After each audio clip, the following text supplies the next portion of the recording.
Good afternoon, and welcome to the promotion ceremony in honor of Brigadier General Joseph P. McGee. Our host for today's ceremony is the Vice Chief of Staff of the Army, General James C. McConville. Please stand for the arrival of the official party and remain standing for the singing of the national anthem by Staff Sergeant Eric Tuwe from the United States Army Band and the invocation delivered by Chaplain Thomas L. Soljum.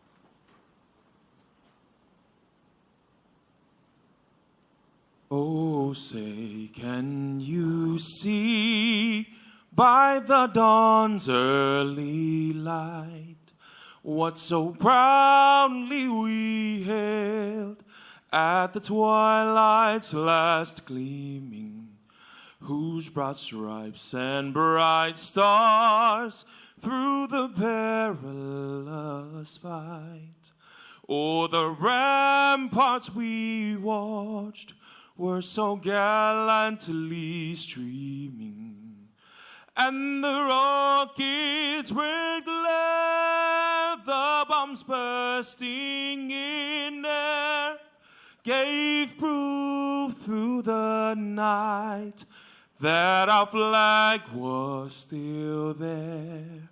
Oh, say does that star-spangled banner yet wave o'er the land of the free and the home of the brave?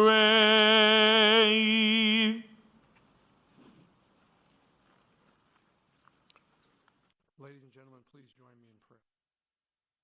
Lord God, I acknowledge the importance of your presence in our lives and all that we are, say, and do. The writer of sacred scripture declares that you have ordained a plan, a purpose, and direction for our lives, to bless us and to secure a future filled with hope and promise. I thank you today for your faithful guiding hand in ordering the steps of your servant, Brigadier General McGee, as he assumes the rank of Major General. These occasions are a humbling reminder of the investment, sacrifice, and support of so many that have shaped and influenced JP over the years. His faith in you, coupled with the love and support of his fiancée Kate, Patrick, Aiden, Emma, parents, extended family, friends, comrades, and the support of fellow soldiers and civilians over the years, complete the tapestry and will enable him to continue serving this great nation in our Army. I thank you for this leader of integrity and soundness of character. Lord, bless our nation, the men and women in uniform, our civilians and family members who stand with them. Keep the lamp of liberty burning bright in our Army, strong and ready. I humbly ask and pray these things in your holy and mighty name, Lord. Amen. Please be seated.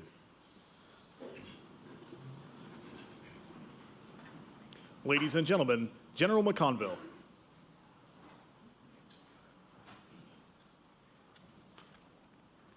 Well, good afternoon. What a great day to be in the Army. It's so wonderful to have JP's family here. But there's one person that is not here, and that's JP's mother. And she is supposed to be watching this on streaming video. But I just want to take a second to see if I can get her on the phone here real quick. So let me see if I can bring her up. Mrs. McGee, can you hear me okay? Yes, thank you. Well, first of all, thank you for being here. What I would like to do is just kind of tell you, I don't know, can you see me in the streaming video? Not yet. Not yet. Well, just explain. There's a really good-looking guy that's standing by a podium.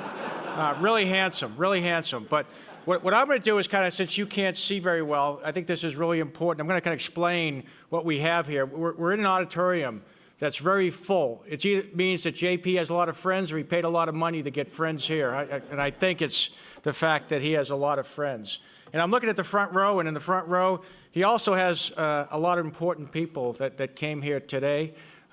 We have the Secretary of the Army, and the Secretary of the Army is the #1 civilian in the United States Army.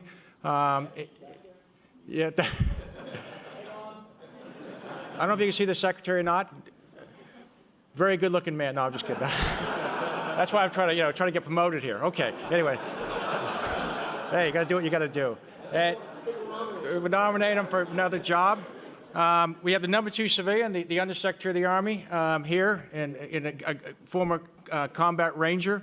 And we also, which is good, we keep our lawyers close here in the Army, and we have the General Counsel for the United States Army here. So, sir, thank you for also. We also have General Paul Nakasone, and Paul is actually in charge of the Cyber Command. So right now he's making sure the Chinese aren't hacking this phone call with me. Just kidding. Okay, no problem.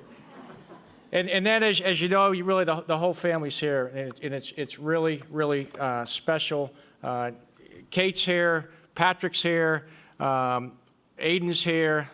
Aiden's got a little bruise. I don't know if you can see it in the camera, but you got some wonderful grandchildren, and Emma's here.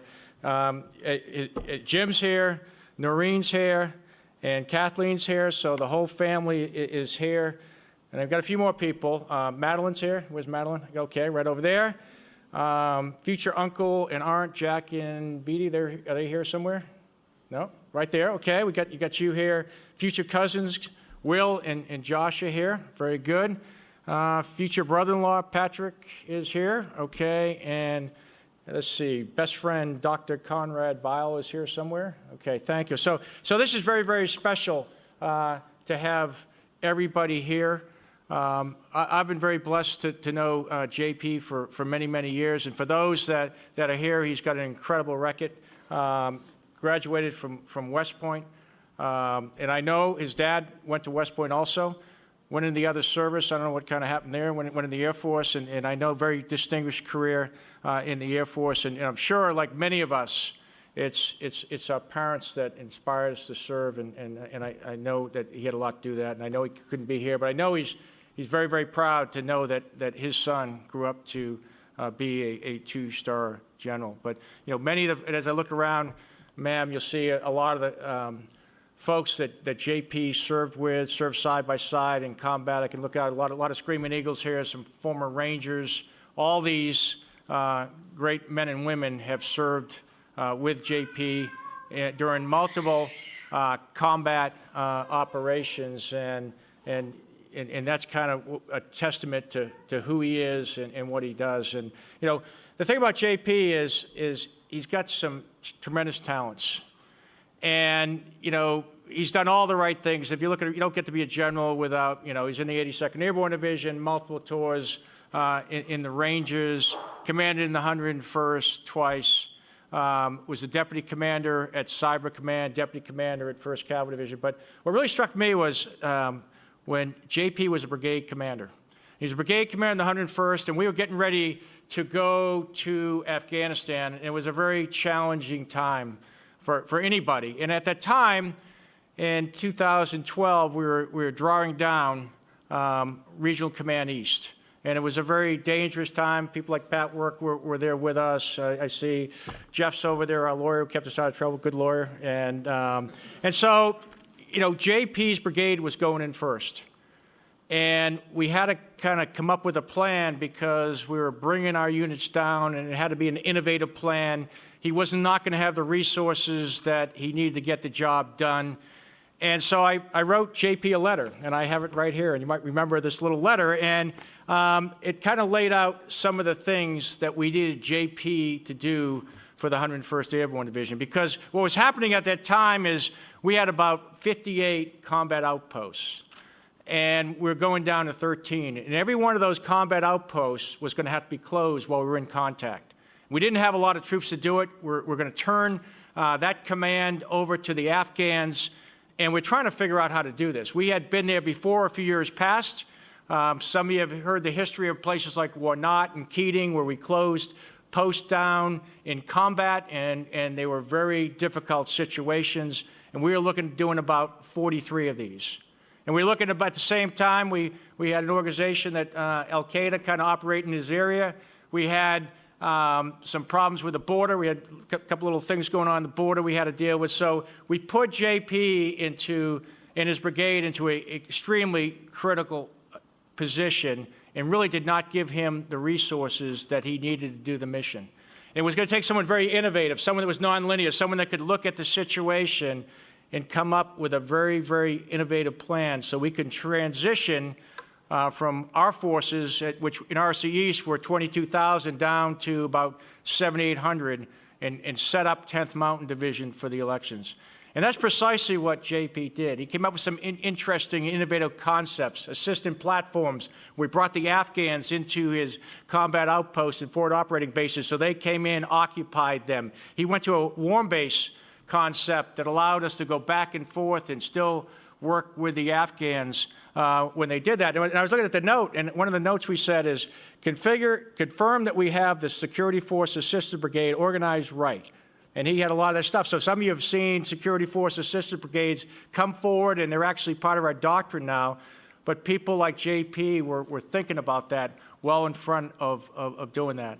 And when the time came, he delivered north of Kabul, which has all those provinces that are really the most difficult, the Kunars, the Nuristans, the Nangarhars, and complete out that. And it was his leadership that really made that difference. And it's really what I've seen him in every job he's had. He's an innovative thinker. He can take mission command. You give him, a little intent, and he comes back with a product that is so much better than you even imagined. And that's why I'd like to give him a quick note. I said the same thing. Hey, we're going to do talent management. Hey, figure this stuff out. Come back to the secretary and I with some good ideas. And I know he can deliver that. And the last thing I left a note, which was really kind of interesting, now I'm kind of thinking about it, was winning matters. And he knows how to win. It's really what the Army's all about, is when we send the Army somewhere, we don't go to participate, we don't go to try hard, we go to win, because there's no second place or honorable mention in combat. And J.P. McGee is a winner. So great to have you and Kate here. How about we go ahead and make you a 2-star? All right, so come on up here. Let's go ahead and publish you in.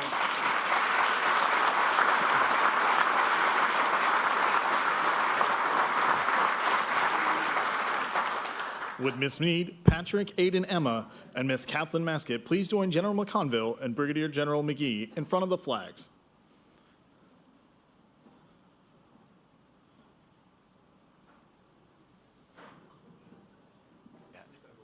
Let's see. Patrick, you're on right side. Please remain seated during the publishing of the orders and presentations. Attention to orders. The President of the United States has reposed special trust and confidence in the patriotism, valor, fidelity, and abilities of Joseph P. McGee. In view of these qualities and his demonstrated potential for increased responsibility, he is therefore promoted from Brigadier General to Major General by order of the Secretary of the Army. Signed, Mark A. Milley, General, United States Army Chief of Staff.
Watch this right now.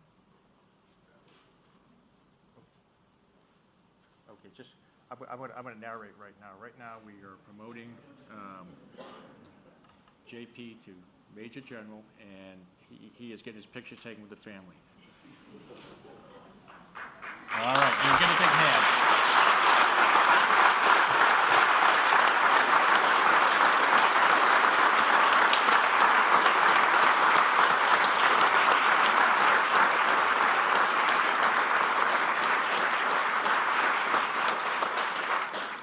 Thank you, family members.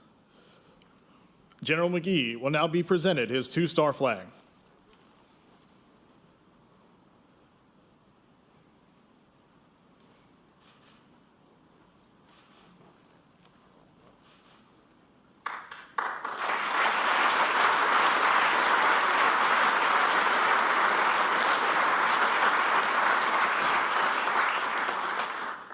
General McConville will now reaffirm the oath of office to Major General McGee.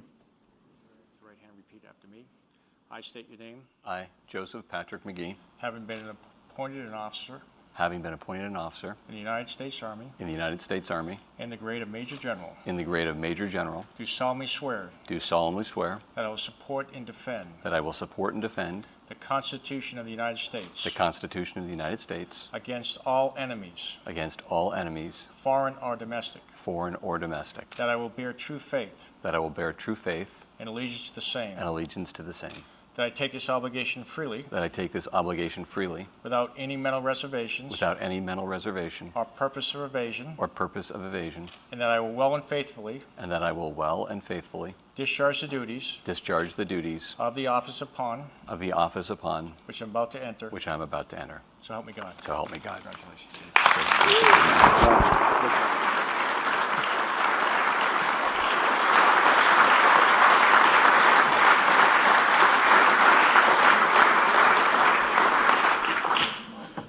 Ladies and gentlemen, Major General J.P. McGee.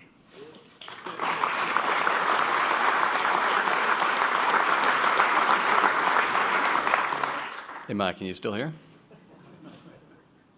All right, she can still hear. Great, thanks, Ma.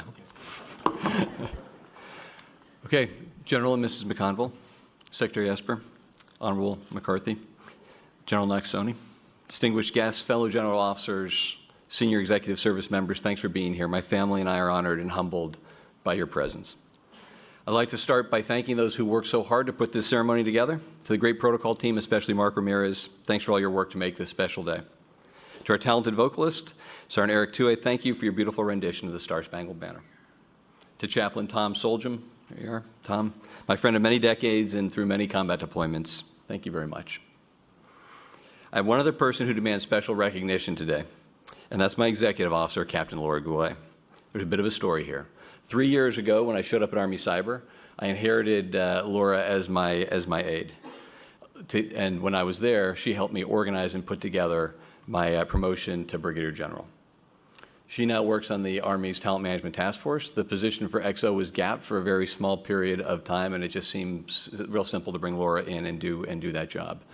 Laura showed up, and 3 days later, my date for promotion got moved up about 3 months, and Laura got stuck with organizing yet another general officer promotion ceremony for me. So there is a special place in heaven for you, Laura, for being able to do that. So my niece, Maddie, who came in from California yesterday, met Laura for the first time at a little gathering that we had at my house. And when everybody had left, Maddie pulled me aside, and she said, "Who is that Laura? She is one badass." And I've got to admit, I think you're right. So for all these people who have done so much to make today special, Mark, Tom, Laura, and Eric, let's give them a round of applause, please.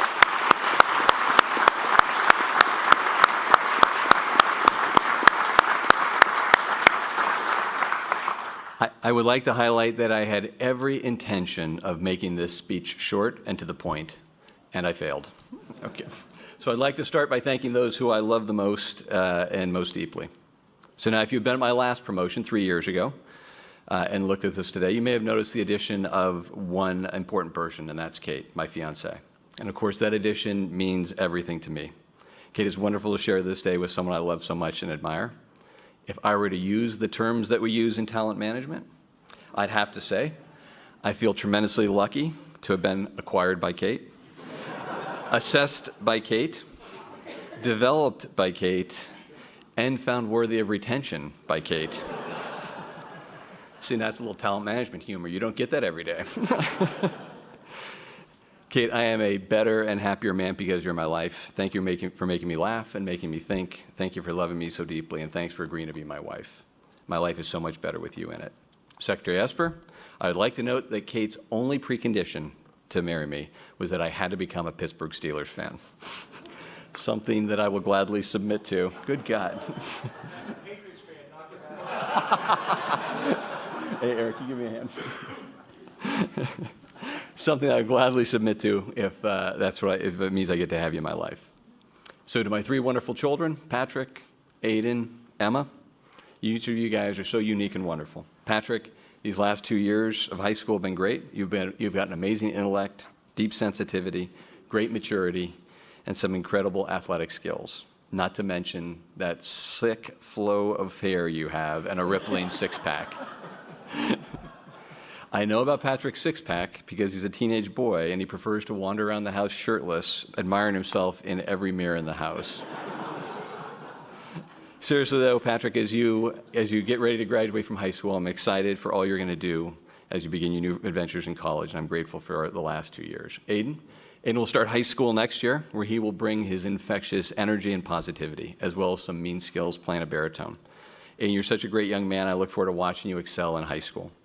Now, you might have noticed that Aiden has something going on with his face right now. He looks a little bit like Jake LaMotta, if you ever saw Raging Bull.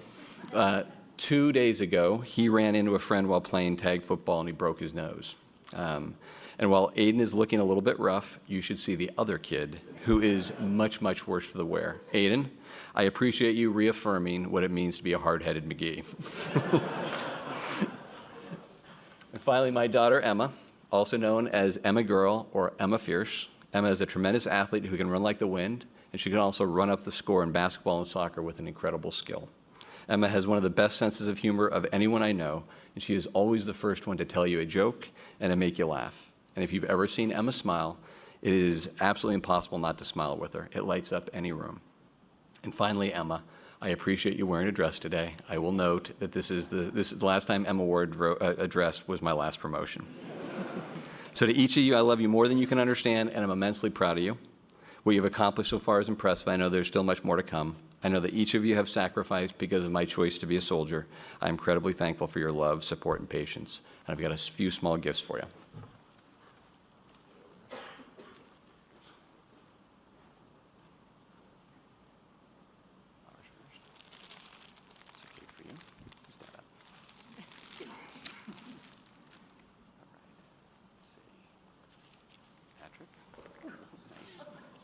Okay.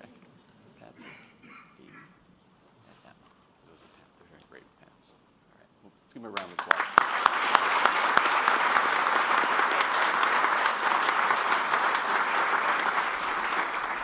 Maya still with us? All right, she's still there. Okay. So I'd like to recognize my mom. She's in California watching this via streaming video, and she's on the phone. Mom, you remain one of the strongest, toughest people I've known, and at 88, you remain the bedrock of our family.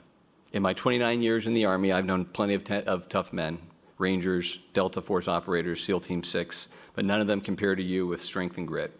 Your example has served all of us well throughout all of our lives. To my siblings who are here in the audience, Kathleen, Jimmy, James, and Noreen, and I add my friend Conrad to that group, it means so much that you would come all the way from California to share this day with me. To my sister Anne-Marie, who's in California watching this via stream of video, and to all of you, to all my siblings, thanks for always being there for me. Thanks for encouraging me, and thanks for helping me whenever I was in need. Each of you has made a deep impact on me, and while this promotion recognizes what I've done as an officer, I think in a very real way it recognizes all that you've done to make me a better man. There's someone who's not here today. It's my dad. He passed away in 2001. His spirit is very much with us, with all of my family today. And I'm recognizing this by, I've actually got his class ring from 1950 in my pocket. His hand was a little bit smaller than mine, so I couldn't get it on. He ignited my curiosity to be an officer, and I know he is watching with some level of amazement that I've been able to do all the things that I've been able to do in the Army. There's some other family members who are here in the crowd who deserve special recognition. My niece Maddie, who came from California. My nieces Diana Raisa, who came in from Chicago, as well as my cousins, Mark and Deb Krupp, who came from Florida. So great to be able to share today with you. Thank you so much. Also in the crowd, we have my future brother-in-law, Patrick, as well as my future cousin, Captain Josh Castle, all here today. Really special, again, for you to make the effort to come out here. Thank you. And since I'm on this theme of family, I want to talk about some people here who I've always considered family, but soon are about to be officially and legally my family, and that is the great Ryan clan.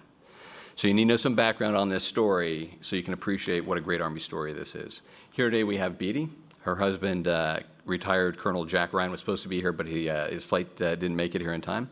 So the Ryans served with my sister Kathleen in Frankfurt, Germany at 97th General Hospital. Kathleen was a nurse. Jack was a orthopedic surgeon there, and they all became friends. When they left Germany, they went to West Point, and as I was arriving at West Point in 1986, they called the Ryans and said, hey, my snot-nosed brother is showing up here. Would you mind being his sponsor family and taking care of him?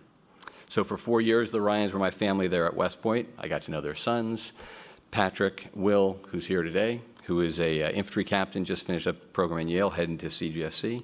Peter, who is currently deployed overseas with the 160th, and then their son, Peter, who is, Patrick is the aviator, and Peter, who is just finishing, well, he's in the middle of BUDS, training to become a SEAL, and he just finished up Hell Week, so I've got to know all these guys. So a few years ago, Beatty started mentioning that she had a niece who was single. And she started suggesting subtly at first, and then not so subtly, that we should meet. And a not so subtle, recommendation from Beatty is like an anvil to your forehead. I resisted the offer of meeting her niece for a number of years. I just wasn't interested in getting involved in a long-distance relationship with someone in Seattle while I was in D.C. 3 summers ago, though, Kate arrived in D.C. with her job. We contacted each other. We agreed to have dinner. And about midway through that dinner, I realized that something as insignificant as distance should not get between something that was so special right there in front of me. I can only describe it as love at first sight. And we're going to be married this summer up at West Point. I will note that her son, Will, who's here today, found out that Beatty was trying to link me up with Kate. He was not the happiest person. His first response was, "Mom, you are completely out of control." And then the second comment was, this means I'm going to have to start shaving on family vacations. Will, I just want to clarify a couple things. One, your mom did not go too far. And yes, you will now start having to shave on family vacations. That's what standards are all about, Will. To the Ryans, if there was ever a thing as best sponsor family from West Point, I think you guys would win it. So there are a number of great Army leaders here today, and I would like to recognize some of them. First off, Secretary Esper, I know how busy your schedule is. I really appreciate you coming here and sharing this day with us. I'd like to tell a quick story about how I first met Secretary Esper. When I assumed responsibilities as the director of the Army's Talent Management Task Force, I thought we were going to be charged with conducting experiments, doing some things on the side, making sort of minor tweaks and changes to the officer system that we had. I had a team of just 15 people. People told me I was going to be in this job for like a year or less. Someone, this is no joke, someone higher ranking than me pulled me aside and said, look, he says, this is going to be a great year for you. Work on your PT. Get lots of sleep. The Army is going to put you in a tough job next year, but use this year to get ready. So he also said that when senior leaders in the Army talked about talent management, they talked a lot about it, but they really didn't mean it. They didn't talk about fundamentally, they didn't really have the energy or the interest to fundamentally change the officer management system. So I thought they weren't serious about it. So quickly in the job, one of the things I had to do is come out to brief Secretary Esper on the way ahead. On the day of the briefing, before the briefing, which is never a good sign, I got called up to the Secretary's office to have a one-on-one conversation with him. Larry Burris was there as well. He looked at me in the face and he said, General McGee, your brief is not what I want. It is completely off track, and this is not what you're going to do. Now, I've got to say, to be honest, there are many senior officers who have told me I was messed up and off track. Some of you are here in the audience today. But it is an especially unique experience when you're told by the senior man in charge of the entire Army. So Secretary Esper continued, he said, you've got it all wrong. He says, you think you're going to conduct a few tests in the officer corps? You're not. You're going to design a completely new officer management system for the Army. He said, you're thinking you're doing this job for a year? You're not. You're doing it for years until we get this moving. You think you have a task force of 15 people? You don't. You're going to have a task force of 100 people. Your job is to make a completely new and better officer management system for the Army. And after I recovered from that shock, I thought to myself, my recruiter lied to me yet again. So, sir, I know you like to talk about how the Army is undergoing a renaissance as we change to prepare for future conflicts. Further, I know you describe yourself as a Renaissance man. You might not know that while I have a Bachelor of Science in Engineering from West Point, like all graduates do, I actually am a European history major. So if you talk about the Renaissance, I feel compelled to figure out what actual Renaissance man you would be. And if I was to name one person, it would be Desiderius Erasmus, someone who knew and understood the gigantic bureaucracy of its day, which was the Catholic Church, but who was fearless in his drive to reform it. He didn't want to destroy it, he wanted to change it. He wanted to keep the parts that were noble and good and needed. He was a person who loved the institution enough to change it from the inside. Next, we have the Undersecretary of the Army, the Honorable Ryan McCarthy, someone who I've known for about 10 plus years now. We first served together when he was working for Secretary Gates and I was working for Admiral Mullen. It was great to have a Ranger up in the Office of Secretary of Defense's office, and we became an informal back channel of how we got stuff done, and our job was to make sure that our bosses didn't have to deal with problems if we could take care of them before. Sir, it was great to have you there, and it's great to have then, and it's great to have you here today. So if I were going to give you a Renaissance figure, it would be someone who is frequently misunderstood and inappropriately vilified. So I'm going to say the name, and everybody can't gasp because I'm going to explain this. And I would say Niccolo Machiavelli. Okay? And no. Let me continue. Let me continue. I am not saying that because I am not saying that because. So you got to let me work. So you got to let me work this. You got to let me work this. Is it loose again? Sir, I've never seen you be cold-hearted and Machiavellian. I think it's actually a misuse of the term. I've never seen you behave that way. I link you to that because if you understand the essence of his book, The Prince, what he was striving for was for rulers and governments to be effective, to be able to rise to the challenges of their day and to make their organizations and their people better. In that mission, we all know you excel. And if there is a Prince of the Army today, I think that's you. General Nakasone, sir, I know you're not in the Army staff, but I'm on a Renaissance kick and I just can't stop. You're a commander who is leading your own set of reforms. I mean, just so everybody knows, General Nakasone is simultaneously the commander of U.S. Cyber Command, so all of the cyber forces in the United States Department of Defense, and the director of the National Security Agency. Sir, when we served together at Army Cyber Command, I appreciate your mentorship on all things during our time together. You taught me how to protect networks, you taught me how to destroy adversaries in cyberspace, and then you mentored me on actually far more complicated things, like how to be a good father, how to raise children properly. Your willingness to empower me as your deputy and the example you set for leadership continues to motivate me today. If I had to ascribe you a Renaissance figure, sir, it would be Nicholas Copernicus, who challenged conventional wisdom, insisted that despite the long-held beliefs that the Earth was the center of the universe, actually everyone was seeing it incorrectly and that the sun was its center. As you lead our nation to embrace the challenges in cyberspace, you are challenging our conventional wisdom. I know your insights would prove accurate, prescient, and absolutely vital to our security as a nation. And last, and certainly not least, General McConville. Sir, I can't express how much your mentorship has meant to me over the last 13 years. I first met General McConville, and I don't think he remembers this, in October 2006. I was getting ready to load an airplane with my battalion at Fort Campbell, and I had never really met General McConville before. We knew he was there. He was a DCG. I just didn't see him. They were getting ready to go to Afghanistan. We were getting ready to go to Iraq. As we were waiting there, General McConville was a designated leader to come and talk to our group of about 65 soldiers that were getting ready to land an airplane. And we were all confident in our preparations, but scared for what lay ahead for us.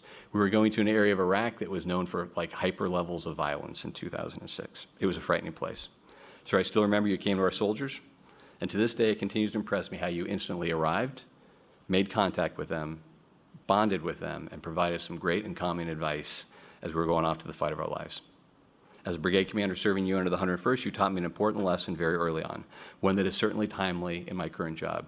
You pulled me aside and you said, JP, you've got to understand you've got 6 battalion commanders, and of those 6 battalion commanders, one is your best battalion commander, one is your best future brigade commander, one is your best future general officer, and more than likely, those are 3 different officers who are those officers. And so your job is to go figure out who they are and make sure that we bring up the right people to lead our Army. I'd also like to mention your execution of mission command. I do remember this note. This absolutely defined, our mission when we got over there. And it was the perfect balance of mission command in terms of you were empowered and you were going forward and not micromanagement.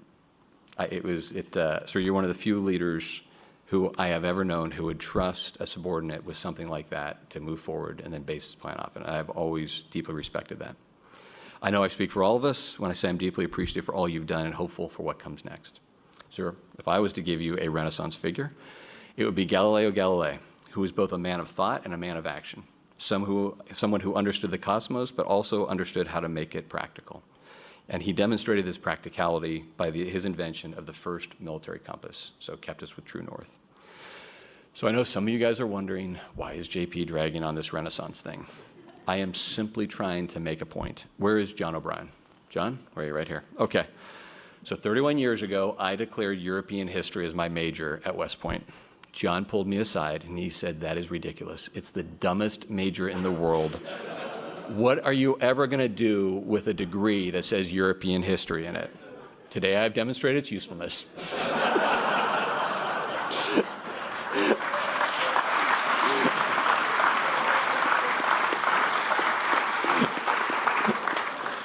And finally, and importantly, I want to preempt what many of you are thinking. You don't need to tell me. If you were asked what Renaissance figure would J.P. McGee would be, I know it would be the court jester.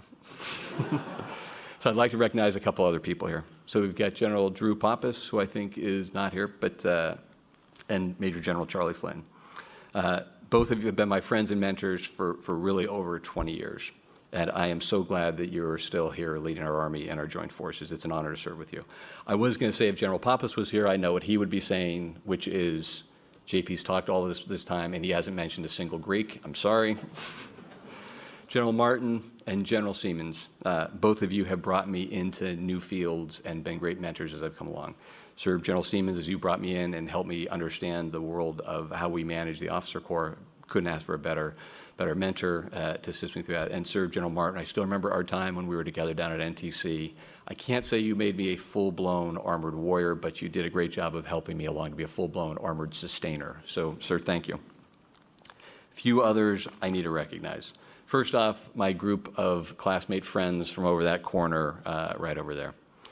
So we gathered at my house last night, I had a little party, these guys showed up, and just to tell you what great friends they are, they arrived and they all wanted to present me a special gift, and it really touched my heart deeply.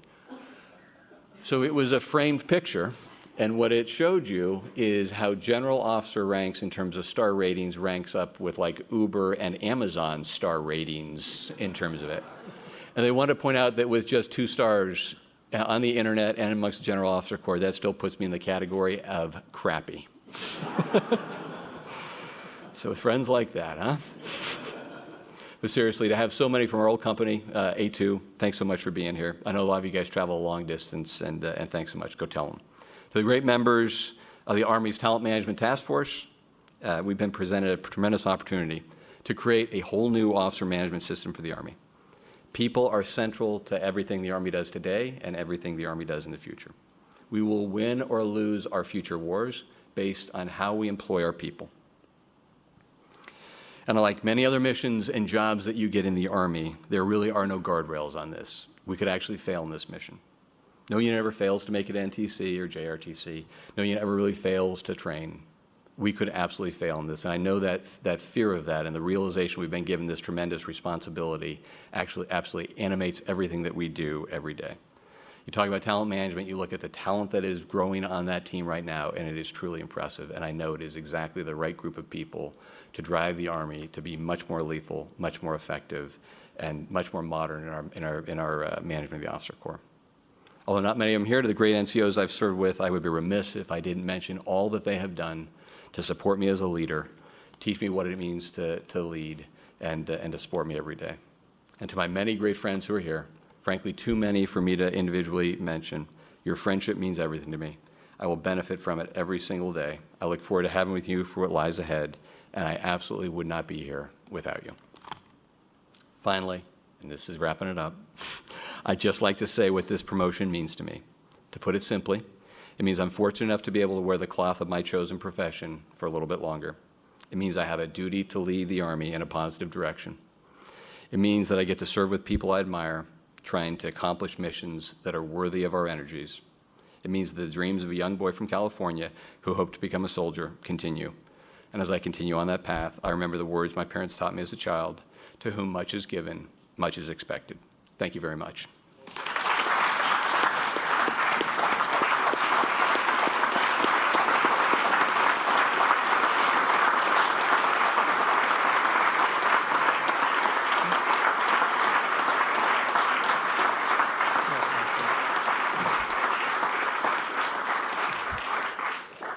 Thank you, Major General McGee. Ladies and gentlemen, please remain standing for the singing of the Army Song by Staff Sergeant Tue.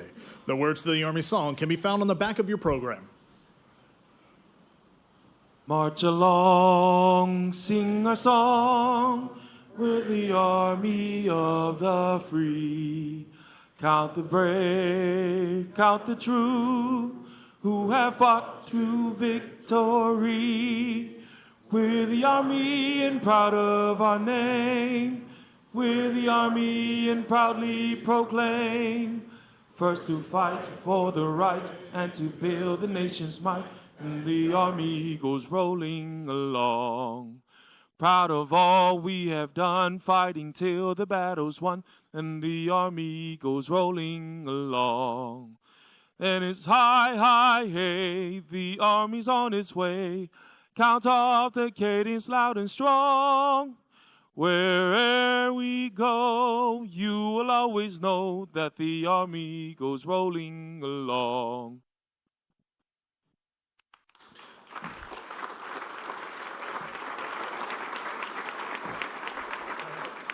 Ladies and gentlemen, please join in congratulating Major General McGee and his family in the receiving line. He invites you to join him for a reception immediately following in the hallway outside. This concludes today's ceremony. Thank you for attending.